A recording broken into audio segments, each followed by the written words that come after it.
This is Letter to Sons. I'm Doug Keating. Today's episode is going to be slightly different. I'm going to focus on one question: why I still write Letter to Sons. The reality is my sons have grown up and moved on. However, I feel like I have never stopped learning, and there are still stories worth passing on.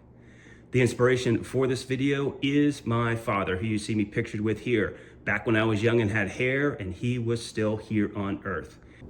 In case you're not familiar with Letter to Sons, let me talk about where it all began many years ago. My sons were teenagers. I was going through a divorce with their mother. I did not have the opportunity to spend much time with them.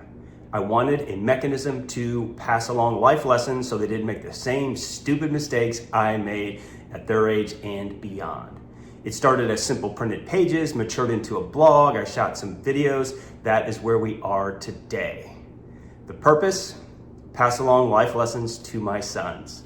Here's a picture of them when they were teenagers. You can tell by that picture they needed all the help they could get. Something strange happened. Both my sons grew up. They're both men out in the world, and I am proud of both of them. I'm still around learning life lessons that I think are worth passing along. Perhaps it'll be useful to them later. The reason I keep creating content is I feel like there are stories worth passing on.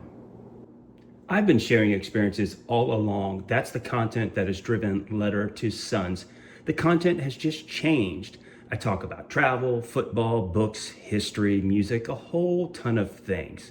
Here you see a picture of me, Jeff, Joel, and Matt over in the UK experiencing Premier League game, which combines two of my passions, travel and football. So I share the lessons learned from our trips like this one. I pondered, why do I do this?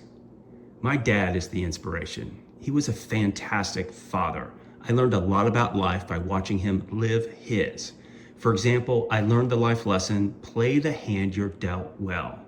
My father was not dealt a good hand as far as his early years. However, he didn't complain and made the most of himself. Here you see a picture of my brother, my mom, me as a wee lad, and my dad at his retirement ceremony where he achieved the rank of colonel with a distinguished military career. I also spent some time analyzing the content I've created for Letter to Sons using artificial intelligence. In fact, here are the 10 lenses I return to most often when selecting topics. None of these should surprise you if you know me well. One thing I'll say on this channel, I will never tell you how to live your life. Instead, I will share my experiences and stories worth passing on that will typically be anchored around one of these topics. What should you expect from Letter to Sons moving forward? Nothing radical. This is a refinement, not a reinvention. I plan on telling more stories about travel and other lessons worth passing on. Here you see a picture of me with my lovely wife. We're in Dublin at the Gravity Bar enjoying a Guinness. What a fantastic time. We were talking about this just the other day, and we're hoping to get back to Ireland soon. Let me finish this video by saying thank you for watching it, or any other way you engage my content. Thank you for joining me on this journey. I hope some of it helped you. That's the reason I do it. If anything I create helps someone else live a better and more fulfilling life, I'm all for it.